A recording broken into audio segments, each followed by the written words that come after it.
Why do most relationships fail? If you were to conduct a study and figure out the percentage of relationships of two people coming together and actually managing to stay together for a considerable amount of time, it would be very, very small percentage.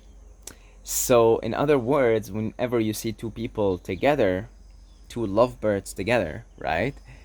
You could almost bet with a high level of confidence that these two people are going to break up at some point in the near future. Okay? Now, you might look at it and say, well, everything changes anyway. Like, people change, everything changes, right? So isn't that the natural way of things? Like, people come together and they fall apart. I mean, at some point they have to break up because one of them has to die, right? That's a breakup. That's an involuntary breakup. That's a breakup due to not due to the two people no longer being in agreement, or no longer being, not agreement, sorry, no longer being in harmony. Okay, that's that's because one of them died, right? That's one of them died. So they might have been perfectly harmonious and one of them died. Okay, so but when mostly two people come together, mostly they break up because they come out of alignment with one another. And again, you could make the absolutely valid argument that everything changes. We came in together, we were sort of at the same vibration. Let's say we were sort of vibing in the same neighborhood, and then we just started vibing differently. Maybe like, give you an example. A person comes in, two people come in, and they meet over. They were both sitting in McDonald's, and uh, they were eating. One guy was eating Big Mac, the girl was eating her McChicken, and they glance over one another and they fall in love. Very romantic, right?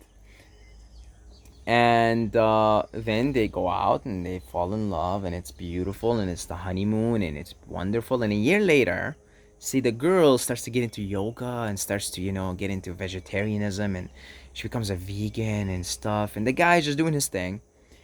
And yeah, and then for that reason, the girl starts to say, well, I don't want to be killing animals, and the way they treat the animals is bad, and etc. The guy's like, no, no, like, what do you mean? We're meat eaters, we're meant to eat meat, etc., etc. And then that starts to cause problems between them, and boom, they fell out of harmony. They're no longer harmonious with one another. So you might say, well, that's why people, that's why things fall apart between people, right? And that's absolutely correct. That's one reason why relationships fail. Okay, we're here trying to look for all the different reasons. So that's one reason why relationships fail. They fail because people go on different paths in life, and so their priorities change, and what they want in a person changes also. What they want in a partner, let's say, changes. Okay, so that's one reason. Now the other reason, this reason, in my opinion, is actually responsible for, perhaps that reason that we just discussed is responsible for half the breakups. Now this reason that we're going to talk about, and this one I want to talk about in more detail because the other one is kind of obvious. That reason, the reason I'm going to talk about now, is probably responsible for the other half of the breakups that happen, and that is the neediness that inevitably arises in the relationship if the two people are not conscious. The two people have to be conscious. It takes two conscious people to make a relationship work, and work long term. So usually, often in a relationship, one person needs the other, feels that they need the other more than the other. Okay, so there's usually one person that feels like, I need that person more than the other person feels that they need the other person. And that automatically creates a problem because there is no separation. So if you need something from someone, that person automatically, on an energetic level, on a vibrational energetic level, they pick up that vibration just by being in your presence. they feel like that something's being taken from them. Because if you need something, you're gonna take something. Okay, so you automatically implant that vibration in the other person. The other person feels like I'm being taken from. My energy is being drained now. You see, automatically. Now that creates a problem right away. Right away. And it just goes, it's deep too on an energetic level. It just gets picked up on a subconscious level, and it takes root. It takes root. And so you may not be able to verbalize it consciously, but one person feels like that other person is after my energy. They're draining my energy. You see? And then the other person who's needy feels like I don't have enough energy. So I need to drain the energy of the other person. And that right there already set the motion for the inevitable breakup. Okay? Because nobody feels like their energy, they want their energy to be drained. Nobody wants to feel like they need energy.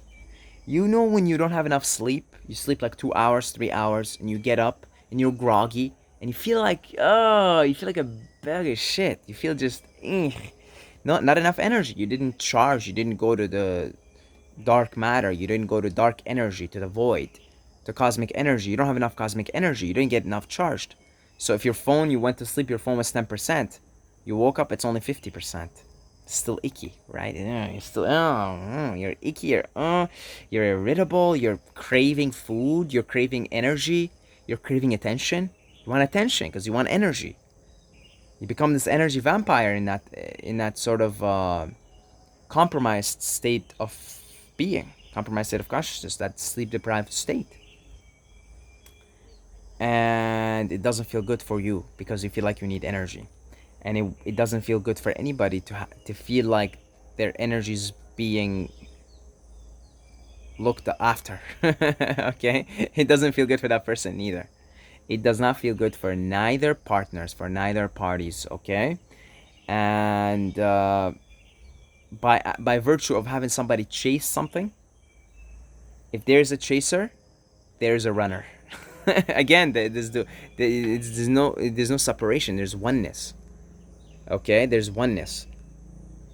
So the roles create one another. So when there's a chaser, there's a runner. So you chase somebody, it's gonna run away from you. It just happens. It's the way it is. It's the way it is. It's just the way it is. Okay. So, what is a healthy place to be to build on a strong foundational relationship and a life partnership? What is that? That is a partnership, a sacred partnership, a divine partnership between two divine beings whose energy field is cultivated to such a degree that there is no need. Okay? So both partners feel whole, both partners feel complete, both partners are plugged into the source, plugged into the dark matter, plugged into the light, plugged into cosmic love. And in that plugging, they feel so high, so incredible, so amazing in their love, in their awareness, in their being, that their coming together becomes almost a playful act, almost purely a playful act, a delightness of the divine in its other manifestation. So their coming together becomes that of delight, that of play, that of a dance of the divine with itself, in its masculine and its feminine.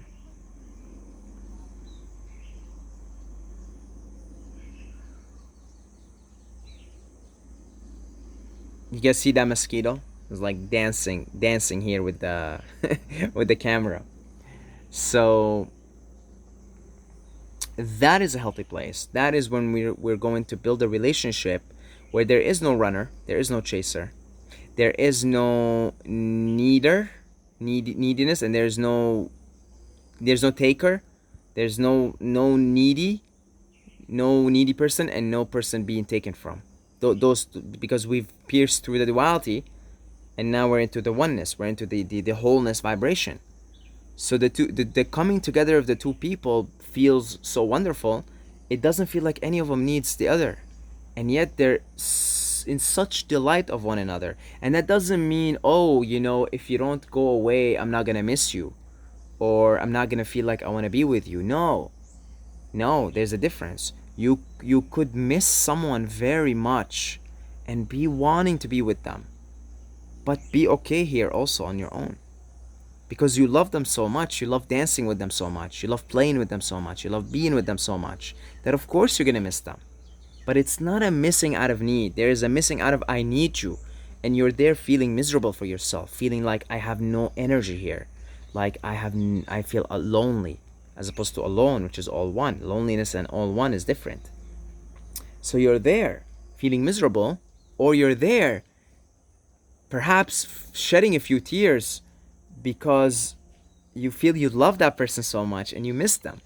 You love dancing with them, you love being with them, you love delighting in their presence, that you do cry, you do shed tears. I'm not, you feel like I miss you, but feeling whole here, feeling like it's that crying, it's those tears that come out of love, out of appreciation for that other person.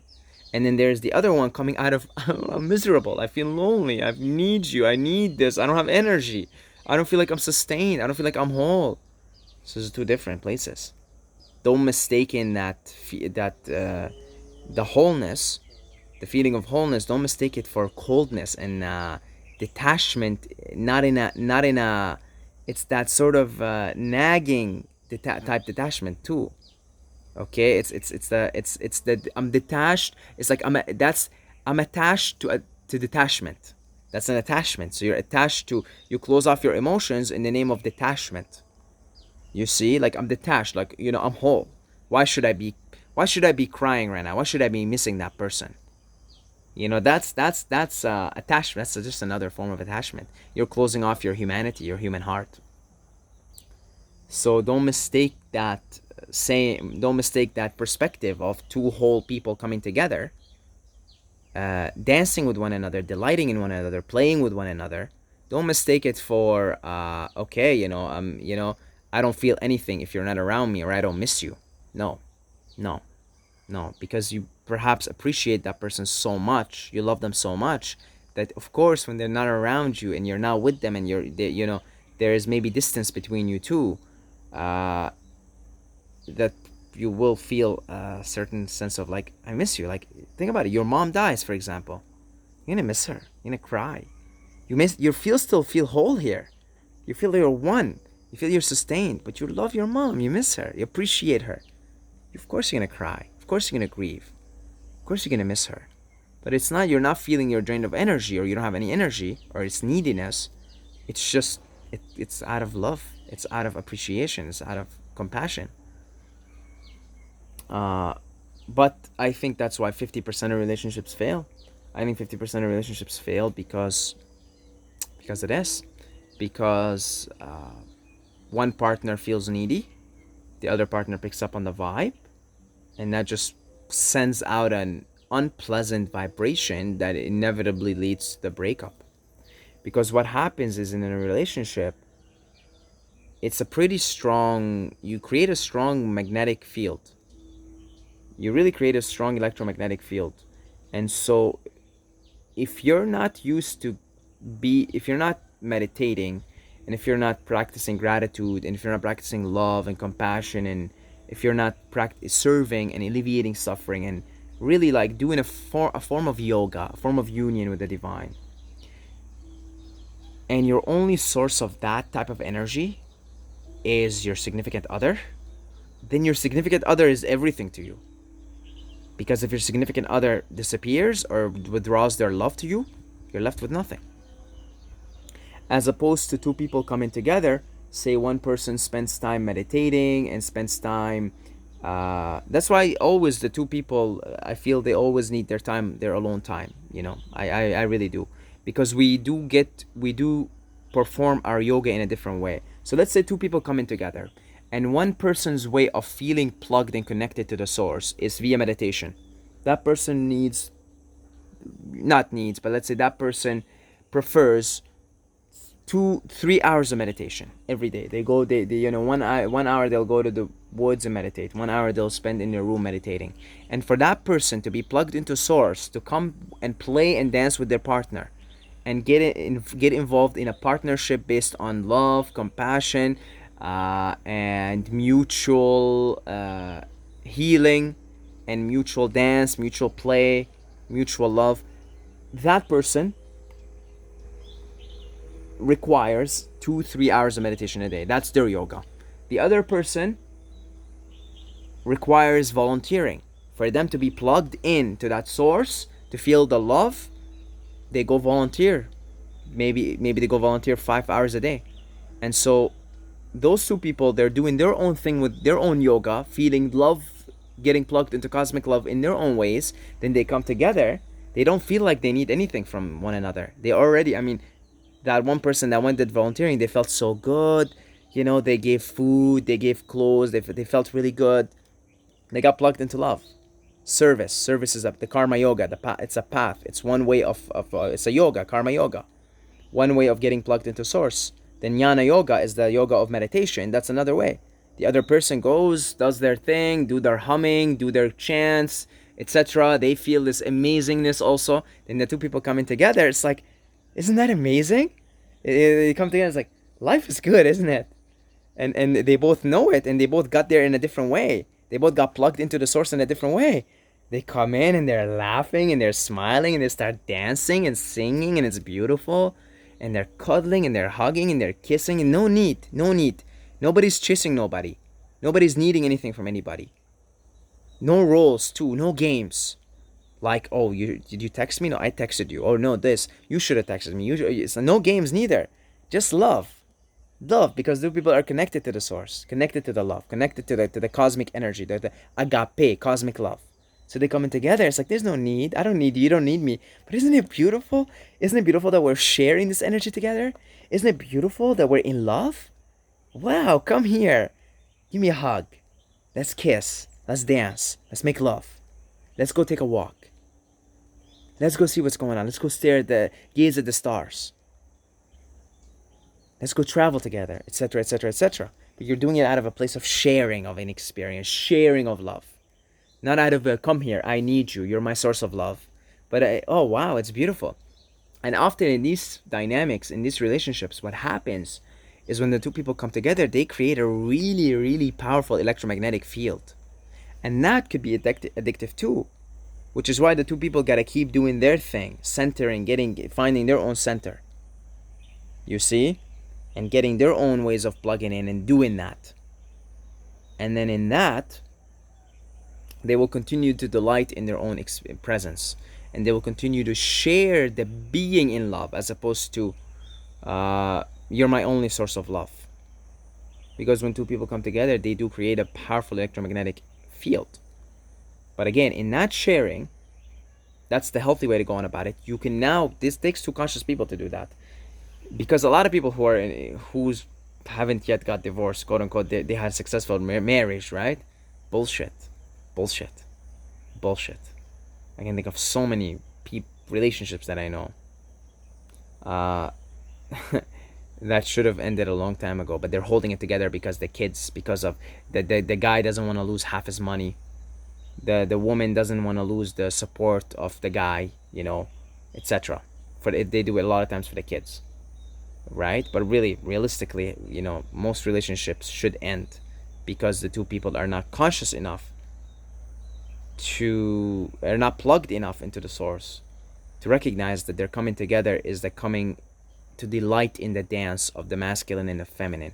It's the divine delighting in the dance with itself, you see. And then it's a coming together, and it's that's when you can really it takes two conscious people. That's when you can really build a long-lasting, happy, fulfilling relationship that really is based on compassion for one another. And it's like, there's no games, there's no I'm better than you, there's I love you, you love me. It's like, you just look into one another's eyes. It's like, I love you. It's just like, this is just only love. It's only love. You just see only love. She sees only love. You see only love. It's beautiful. It's beautiful. It's a being in love. So, thank you to all the Patreons for your continued support. I love you guys. Uh, this is also my karma yoga. These videos. This is my and this is how I get a lot of energy. I'm on my third video in a row today. Probably make like 6, 7, 8 today. This is my karma yoga. I get so much energy from making these videos. I get so energized making these videos. That's why we gotta do the retreat soon. It'll be energizing for all of us.